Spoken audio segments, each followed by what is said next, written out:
Assalamualaikum warahmatullahi wabarakatuh, fams. Ketemu lagi ya dengan Ragam Indonesia dan tentunya masih barengan sama Joy Richie. Selama 40 menit ke depan, Joy bakal nemenin kamu nih, fams, terutama yang lagi pada puasa nih. Gimana tadi sore, fams? Iya, oke. Walaupun tanggal tua, tetap lah ya harus sahur dengan makanan yang sehat-sehat, ya nggak? Salah satu jenis makanan yang sangat penting untuk dikonsumsi saat berbuka dan sahur adalah sayur. Nah, itu dia tuh.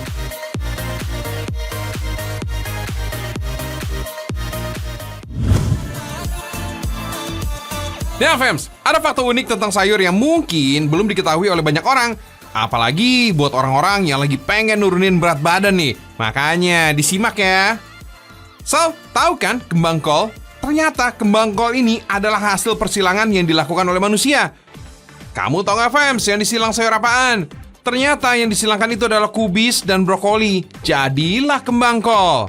Proses persilangan ini dilakukan dengan tujuan untuk menciptakan sayuran yang lebih bermanfaat dan bernutrisi tinggi. Kembang kol ini juga termasuk makanan dengan kepadatan energi rendah.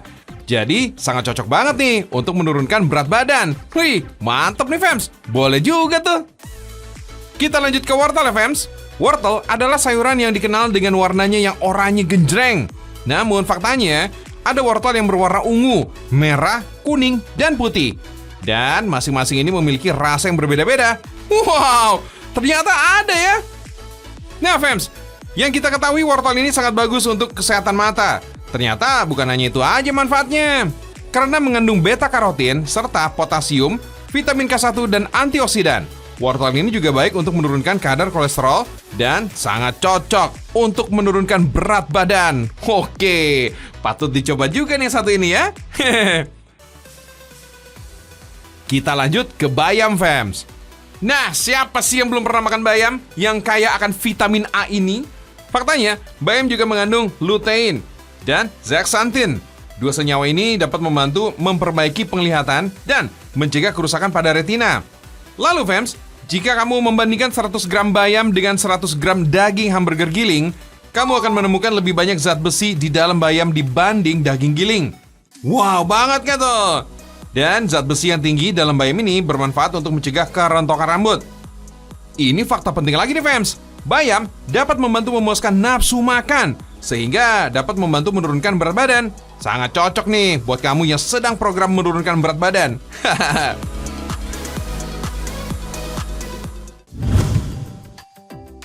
Oh iya, fams, makan sayur sangat penting karena kaya akan nutrisi dan serat yang sangat dibutuhkan oleh tubuh. Selain itu, sayur juga mengandung banyak air yang membantu tubuh untuk tetap terhidrasi selama berpuasa. Sayur juga membantu untuk menjaga kesehatan pencernaan dan mencegah sembelit yang sering terjadi pada saat puasa. Selain itu, sayur juga membantu menstabilkan kadar gula dalam darah yang sangat penting untuk kesehatan tubuh, fams. Hal ini dapat membantu mengurangi rasa lapar dan membuat tubuh tetap bugar selama menjalankan ibadah puasa. Wih, mantap kan, fams? Untuk memaksimalkan manfaat dari sayur, sebaiknya sayur dikonsumsi dalam jumlah yang cukup dan beragam jenisnya. Dan untuk membuat keluarga di rumah tidak bosan mengkonsumsi sayur, Ragam Indonesia mau kasih tips nih, fams, buat mengolah sayur yang tidak biasa. Dijamin bisa menggugah selera makan keluarga. Yuk, mari disimak.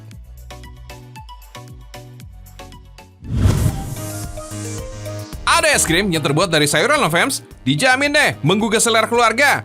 Mana ada sih orang yang gak suka es krim, kecuali lagi flu atau lagi kurang sehat ya, fams. Salah satu kedai es krim di Bandung ada yang membuat es krim dari sayuran. Misalnya es krim brokoli ini nih. Dengan mengkonsumsi olahan brokoli, otomatis kita bisa mendapatkan vitamin C yang bisa meningkatkan daya tahan tubuh. Bahkan ada vitamin A, K, dan folat yang bisa mencerahkan kulit. Kemudian, brokoli dikukus sampai teksturnya lunak. Setelah dikukus, diamkan sejenak sampai suhu panasnya lenyap. Lalu, haluskan dengan tambahan gula supaya rasanya manis. Selain brokoli, ada juga es krim wortel, ubi ungu, dan pisang. Semuanya dikemas dalam cup. Gak hanya es krimnya aja nih yang menggoda selera, penyajiannya juga menarik. Misalnya, waffle dengan sarang laba-laba kayak gini. Cakep kan?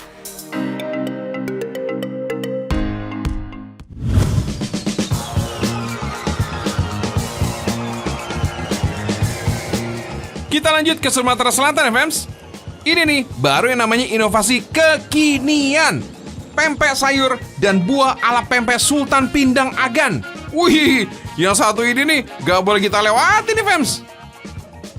Pempek memang selalu jadi kuliner wajib nih, Fems, kalau berkunjung ke bumi Sriwijaya. Wait, tapi jangan salah. Sajian pempek zaman now bukan cuma pempek OG alias original aja loh.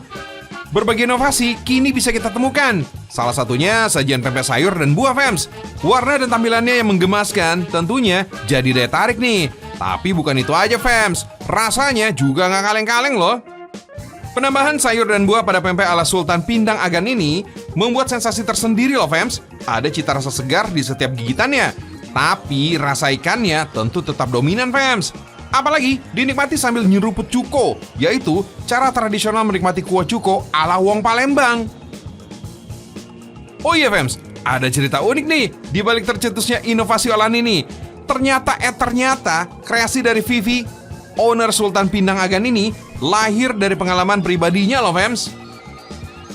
Ini muncul karena anak. Saya kan udah punya 3 anak. Nah, pada saat itu anak saya itu kan anak kecil di bawah 5 tahun itu kan susah sekali, Mbak, untuk makan sayur dan buah. Jadi tiba-tiba kemarin di rumah ada stok buah naga. Jadi buah naga itu saya blender, saya coba untuk masukkan ke dalam adonan pempek karena anak saya ini pada saat sekolah, bekal sekolahnya itu maunya makan pempek. Jadi saya iseng-iseng coba, warnanya menarik kan, Mbak. Awalnya tuh mereka tuh kayak mainan mereka yang play gitu, Mbak. Nah kan, dan ternyata mereka nggak percaya awalnya itu tuh pempek. Jadi saya suruh makan dan mau. Alhamdulillah ternyata saya berhasil kan. Wih.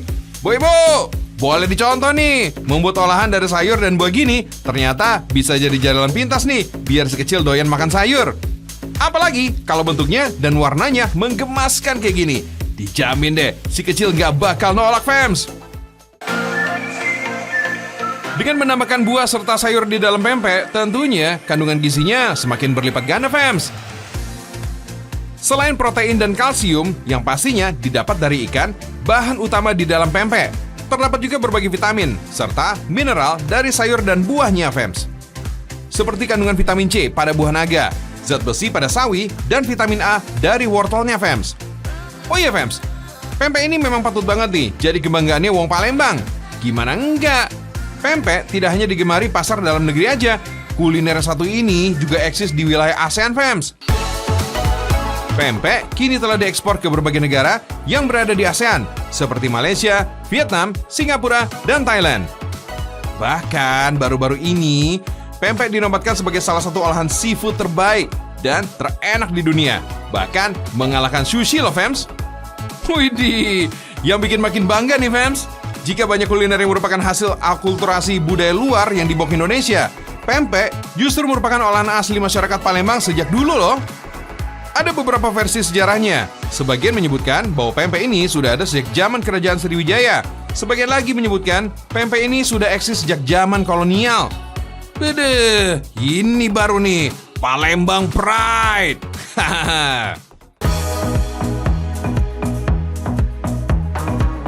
So, selain untuk dimakan di tempat, pempek sayur dan buah ini juga bisa loh dipesan untuk acara-acara spesial, seperti ulang tahun, atau bisa jadi sajian menarik untuk hampers lebaran nanti nih, Fems. Soalnya, pempek Sultan Pindang Agan ini menyediakan pilihan pempek sayur dan buah versi tumpengnya. Wah, dijamin bakal buat acara spesial kamu makin meriah deh. Gimana? Tertarik mau mencoba keseruan menyantap dan menikmati pempek sayur dan buah ini? Cus, langsung aja jalan-jalan ke Palembang. Atau bisa juga nih, dipesan via online kok.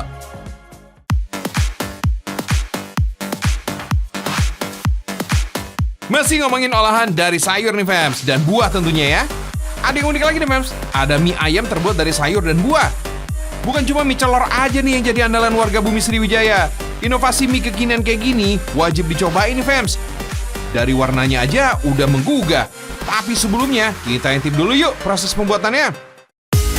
Pabrik Mie Zohir yang terletak di kota Palembang, Sumatera Selatan ini punya berbagai olahan berbahan dasar tepung, mulai dari mie khas Palembang yaitu mie celor, pangsit, dan yang paling unik nih, Fems, mie pelangi ini nih. Mie dengan tampilan warna ceria dan menarik ini dibuat tanpa bahan pewarna buatan loh. Semuanya ori dari buah dan sayuran. Sayur sawi biasanya hanya digunakan sebagai topping di olahan mie ataupun mie instan aja ya, Fems. Tapi di sini, sawi justru jadi salah satu bahan dasar pembuatan mie cantik berwarna hijau. Tentu saja, karena kandungan klorofil yang terdapat pada daun sawi. Gak heran kan, kalau daun ini jadi andalan industri makanan sehat untuk menghasilkan warna hijau. Kalau warna merah sih, pastinya dari si manis buah naga. Kandungan beta-karotin merah berfungsi sebagai pewarna merah yang alami.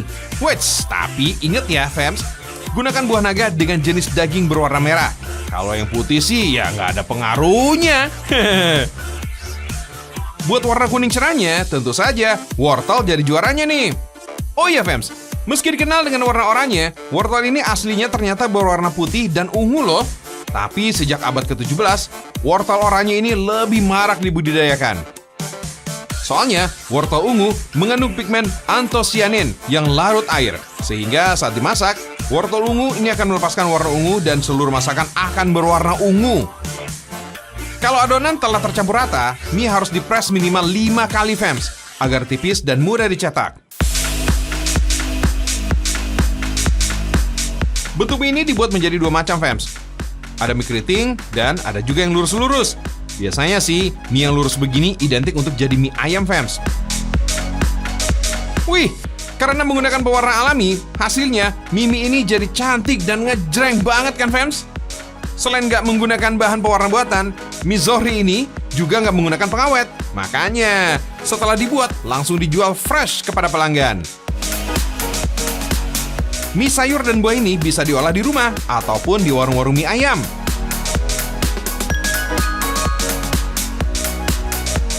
Salah satunya di kedai mie celor dan mie ayam gaya ini. Selain mie ayam ori, rumah makan ini menyajikan mie ayam pelangi juga loh, fams. Tuh, lihat tuh, ketika digabungkan begini, warnanya gemes banget kan? Mie-nya gurih, kenyal, dan pastinya segar. Gimana enggak? Kandungan sayur dan buahnya memberikan cita rasa yang unik. Tapi tenang, fams. Buat kamu yang nggak suka makan sayur atau buah, dijamin kalau yang ini pasti doyan deh.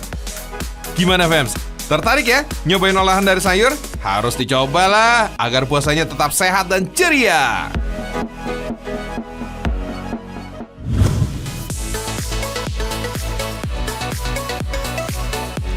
Nah, kita lanjut ya, fams. Sekarang ada olahan sayuran enak dan praktis berupa kue sus dan popcorn. Kita bisa buat sus dulu nih ya. Enak pastinya nih. Untuk membuat adonannya, pertama, margarin dan garam dicampur jadi satu. Kemudian dipanaskan sambil dicampur dengan air. Setelah mendidih, masukkan terigu sambil diaduk menjadi adonan, fams. Lanjut, aduk pakai mesin. Sambil ditambahkan telur yang kaya omega 3 dan parutan keju cheddar sebagai sumber protein hewani. Aduk deh sampai adonan menjadi kalis. Pisah adonan menjadi beberapa bagian. Untuk kemudian diberi pewarna pelangi. Wait, tenang. Pewarna ini berasal dari bahan alami dan juga sayuran kok. Jadi aman, fams. Campuran-campuran ini selain bikin lebih berwarna, membuat kue sus jadi kaya vitamin dan mineral yang bagus untuk daya tahan tubuh. Cetak adonan di atas loyang. Adonan yang sudah dicetak tinggal di oven deh. Nah, udah jadi nih kue sus keringnya. Karena pewarnanya dari bahan alami, jadi warnanya bakal memudar seperti ini, fams. Wait, satu lagi nih, fams, yang gak kalah enak dan kaya antioksidan buat dinikmati saat santai. Ada popcorn sayur. Popcorn yang satu ini menggunakan biji jagung non-GMO alias tanpa adanya rekayasa genetika. Biji jagung dipanaskan dengan tambahan unsalted butter yang menjadi sumber lemak baik, fams. Nah, gak berapa lama, popcornnya udah langsung jadi tuh. Hihihi. Popcorn sayur ini terdiri dari 2 rasa, ada wortel dan sayur kale. Bubuk berwarna hijau ini berasal dari sayur kale yang udah melalui teknik pengeringan khusus, agar nutrisi pada kale ini tetap terjaga. Sedangkan bubuk warna keorenan ini adalah campuran keju dengan sayur wortel, serta nutritional yeast atau kaldu jamur sebagai pengganti MSG yang lebih sehat.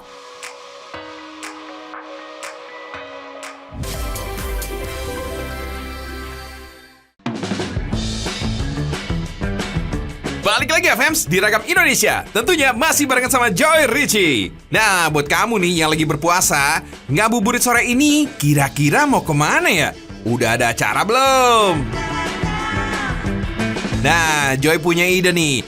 Gimana kalau ngabuburitnya nanti sambil nostalgiaan ke masa kecil dulu? dengan bermain permainan tradisional dan bikin jajanan tempo dulu. Gimana? Oke nggak nih idenya? Kalau oke, yuk digas!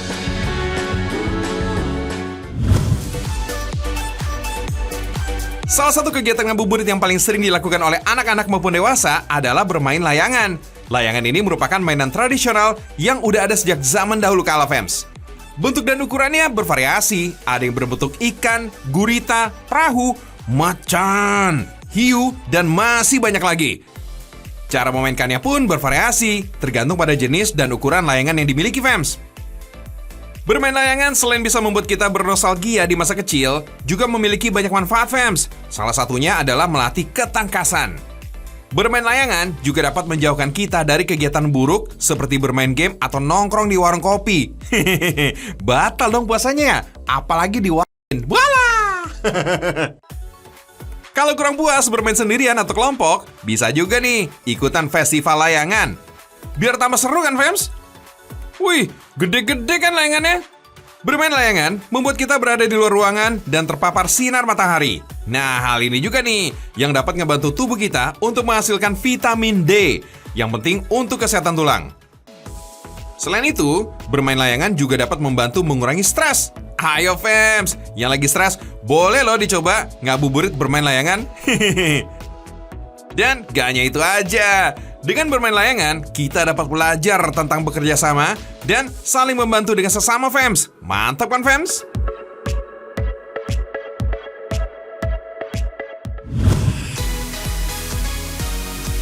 Nah, fams, buat kami suka layangan tapi malas panas-panasan, datang aja langsung ke Museum Layangan. Ternyata di Jakarta ada museumnya loh, yang isinya penuh dengan layang-layang. Ini dia nih, Museum Layang-Layang Indonesia. Di sini ada berbagai koleksi layang-layang dari seluruh pelosok Nusantara dan mancanegara, termasuk layang-layang tradisional dan modern. Mulai dari layang-layang miniatur yang berukuran 2 cm sampai yang berukuran besar ada loh. Museum ini punya beberapa layang-layang berukuran raksasa terbesar di tanah air dengan lebar 9 meter dan panjangnya 26 meter. Oh iya, fams, siapapun yang masuk ke dalam museum ini bakal ditemani oleh seorang pemandu yang bisa menjelaskan sejarah dan latar belakang cerita dari setiap koleksi layang-layang di sini. Nah, hampir setiap provinsi di Indonesia punya kesamaan pada bentuk bagian atas layang-layang, yaitu elips. Bentuk kayak gini nih, fams, sampai sekarang tuh masih dipertahankan. Di samping bentuknya, layang-layang Indonesia ini punya desain yang khas. Misalnya, corak layang-layang yang kental dengan nuansa Melayu. Di Jawa, umumnya menggunakan corak pewayangan, fams. Selain layang-layang dari Indonesia, ada juga nih layang-layang dari negara lain. Selain dari negara-negara Asia, seperti Jepang, Korea, dan Cina, masih banyak lagi deh layang-layang dari Eropa, fams. Fams, kegiatan di museum ini gak cuma bisa melihat-lihat koleksinya aja, tapi kamu juga bisa belajar membuat dan melukis layang-layang. Hasil karya mereka ini juga bisa dibawa pulang sebagai kenang-kenangan tuh. Haha, asik nih.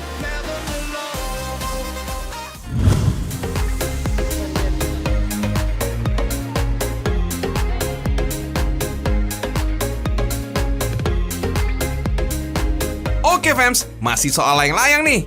Tadi mainannya sudah, festival dan museumnya udah. Sekarang ada yang unik nih, fams.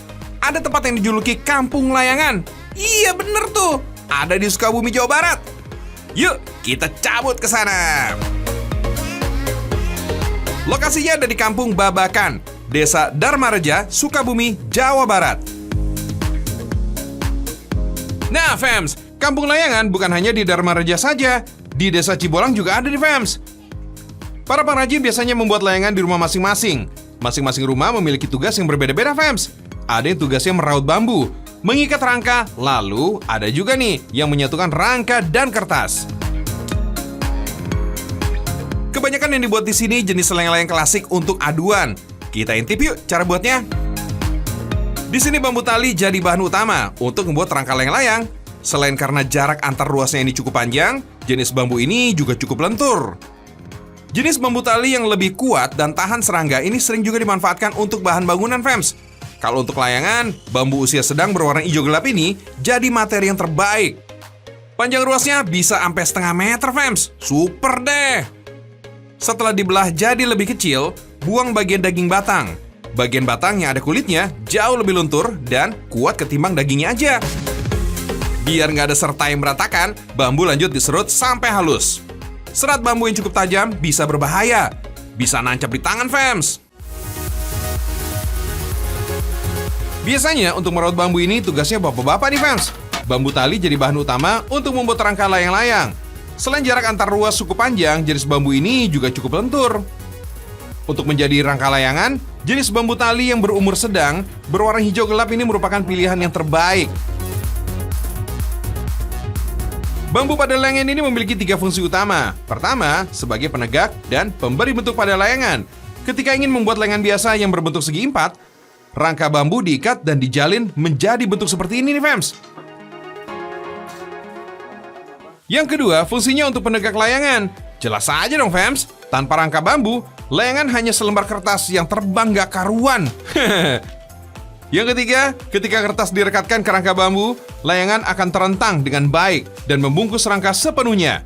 Rentangan pembungkus inilah yang akan menangkap angin sehingga layangan mampu naik dan terbang.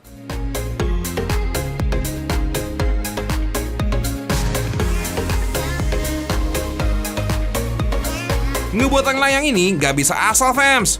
Bentuk harus simetris biar bisa terbang ngelawan angin. Benang tipis dari serat sumbu kompor dipakai untuk bagian tepi layangan. Kalau untuk tengah rangkanya diikat dengan benang jahit biasa yang lebih kuat. Biasanya sih, warga ngebuat rangka seperti ini di rumahnya masing-masing, fams. Mereka mengambil bahan dari pengepul, lalu merakitnya jadi rangka dengan sistem borongan.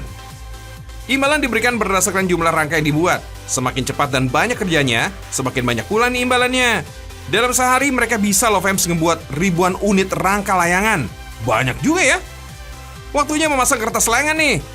Kertas polos dan sablonan bisa jadi pilihan.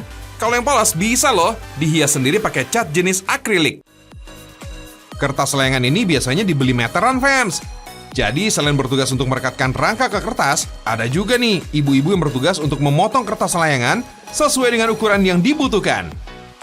Ada 2 ukuran layangan dari desa Cibolang. Layangan kecil berukuran 45 x 54 cm.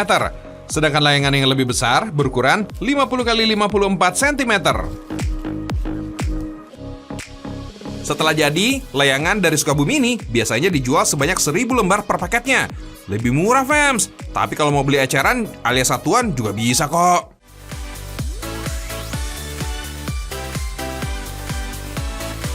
Selain ukuran, jenis kertasnya pun beragam, fams. Ada kertas layangan bermotif dan ada pula yang polos. Nah, biar makin seru, anak-anak sering membeli yang polos untuk digambar dan diwarnai sesuai dengan keinginan. Lumayan kan? Sambil bermain, bisa mengasah kreativitas juga.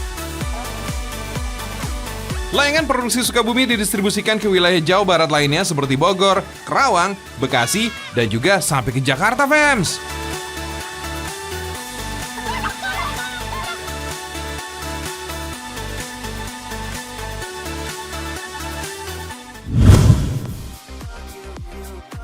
Nah, fams, kalau tadi ada kampung layangan. Kalau di Cirebon, Jawa Barat, ada kampung perahu otok-otok. Ayo, masih inget nggak dengan perahu otok-otok? Ayo deh, fams, diinget-inget lagi. Kita lagi nostalgia nih ke masa kecil, fams. Fams, perahu otok-otok bergerak karena adanya api dari 2 meriam kecil. Cara berjalannya sama seperti prinsip mesin uap. Setelah air memenuhi ruang pembakaran, api bisa memanaskan air di dalamnya. Saat air mendidih, uap inilah yang membuat perahunya melaju. Suara klotok-klotok yang keluar dari perahu saat dimainkan ini membuat namanya disebut kapal otok-otok.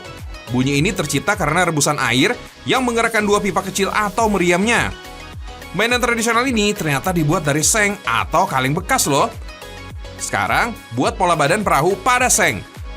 Terus, bikin juga nih bak mesin kapal, cerobong asap, pangut sebagai meriam, dan nahkoda. Gunting deh. Meski kelihatannya sederhana, butuh 8 pengrajin untuk menghasilkan sebuah perahu. Wah, lumayan rumit juga nih. Kalau perahu atau kapalnya udah bisa mengeluarkan suara khas, artinya udah lulus quality control nih, fams. Tinggal rekatkan seluruh bagian badan perahu dengan patri timah dan solder. Untuk menguji bagian yang bocor pada perahu, simpan perahunya di atas air, fams. Sip. Tinggal warnain aja nih dengan cat besi, biar tampilannya semakin menarik. Mantap!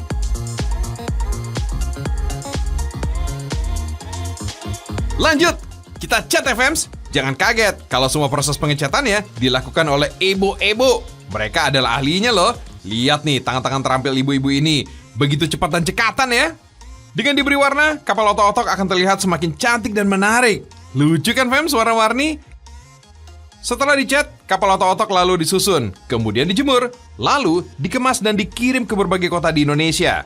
Sungguh salut deh dengan para pengrajin ini nih fams. Di tengah persaingan mainan modern, mereka terus berjuang mempertahankan permainan tradisional. Wah, Joy acungin 2 jempol deh, keren banget. Lihat tuh fams, hasil akhirnya, bagus kan? Zaman dulu, main kapal otok-otok ini biasanya di dalam baskom atau ember yang diisi air. Nah, sekarang kita coba nih, sesekali memainkannya di kolam. Wah, seru ini fams. Dijamin lupa waktu deh. Dan lupa beban hidup tentunya. Ayo, balapan fams. 1, 2, 3. Seru kan? Ngabuburit sambil bernostalgia ke masa kecil.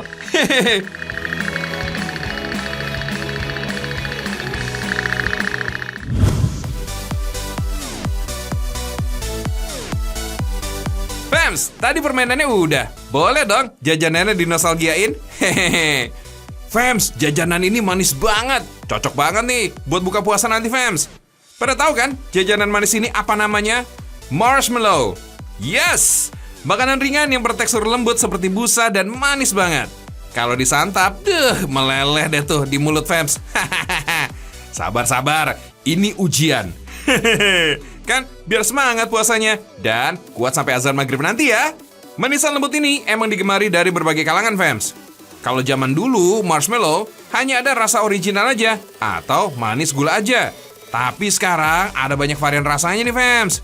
Jadi bingung kan mau rasa yang mana nih fams? Kalau banyak pilihan kayak gini, semua aja deh biar gak nyesel. Marshmallow bisa berasa manis banget nih karena bahan dasarnya yang merupakan campuran gula serta gelatin fams. Kalau mau ada rasa coklat, red velvet, atau lainnya, tinggal tambahkan aja toppingnya. Membuatnya cukup mudah fams. Dan yang penting harus ada gula yang memberi rasa manisnya dan gelatin ya. Karena gelatinlah yang dapat membentuk busa serta gel yang kenyal. Apalagi di bulan puasa gini fams, buka puasa dengan yang manis-manis kan bagus tuh. Tahu nggak kenapa fams? Nah, Joy kasih tahu ya. Dengan kita mengkonsumsi jenis makanan yang manis-manis pada saat buka puasa, dapat membantu mengembalikan energi dan kadar gula darah dengan cepat. Jadinya tubuh bisa segar pulih. Wait, tapi tetap ya fams, jangan berlebihan mengkonsumsinya. Jangan. Biar semakin cantik dan menarik, marshmallow ini menggunakan elmer yang dikukus terlebih dahulu supaya cair. Elmer ini adalah bahan atau topping siap pakai yang biasa digunakan untuk donat, roti, dan jajanan kekinian lainnya. Cakep-cakep kan fams? Warna-warninya menggugah selera banget gak sih? Apalagi kalau disantap saat berbuka nanti. Wah, dijamin mantul deh rasanya. So, for your info nih fams, jajanan manis ini mulai terkenal di Eropa pada tahun 1900-an. Buset, ini bukan jajanan jadul lagi, tapi kejadulan ini sih jajanannya. Selain jadi kudapan, marshmallow ini digunakan juga sebagai obat untuk meredakan sakit tenggorokan dan menekan batuk pada saat itu. Wah, bisa ya? Seiring berjalannya waktu, marshmallow berinovasi dengan berbagai varian rasa dan bentuk yang menarik. Oh iya, dalam sehari, marshmallow ini bisa diproduksi sebanyak 700 tusuk loh fams. Dan pasti habis di hari itu juga. Harganya pun murah meriah. Waktu berjualannya pun pas di sore hari menjelang azan maghrib. Makanya, buat tajil buka puasa cocok banget nih. Cus dah, sekalian ngabuburit dulu nanti sore nih fams. Biar nggak penasaran kelezatan marshmallow yang lembut banget ini.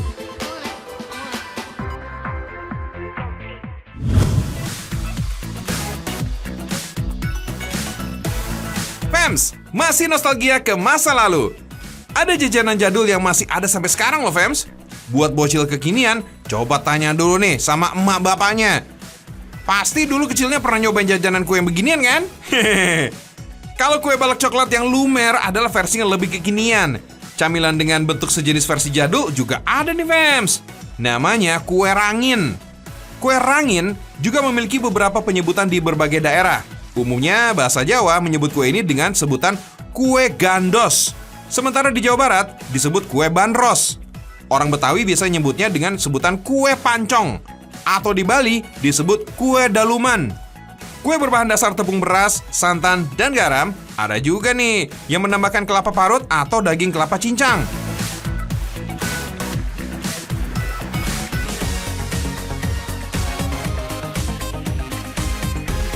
Nah, Fems, kalau tadi kue ranginnya masih jadul. Kalau yang ini sih udah kekinian. Bentuk dan rasanya pun berubah loh, tapi masih tetap kue rangin. Kue rangin sekarang ini juga dibuat dengan aneka warna yang cantik dan menarik. Kue rangin ini berbahan utama kelapa parut yang dicampur dengan tepung kanji. Dengan bumbu garam biar gurih. Tinggal tambahin deh pewarna khusus makanan. Masaknya gampang banget, Fems. Tinggal tuang aja adonan ke atas wajan cetakan. Tekan-tekan biar adonannya nempel. Karena dari tepung kanji, masakan jadi mudah nempel kalau terkena panas.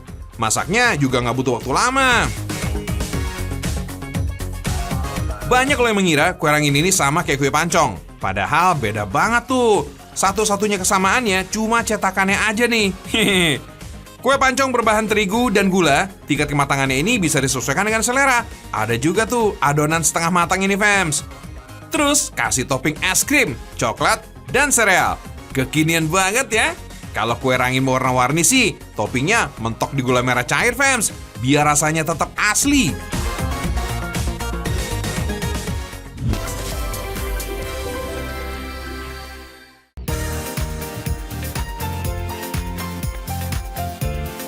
Nah, Fems, gimana nostalgianya? Semoga dengan tayangan tadi, kamu bisa mengenang masa lalu ya. Dan bisa menjadi inspirasi di masa sekarang. Semoga kamu udah punya ide nih buat ngabuburit nanti ya, Fems.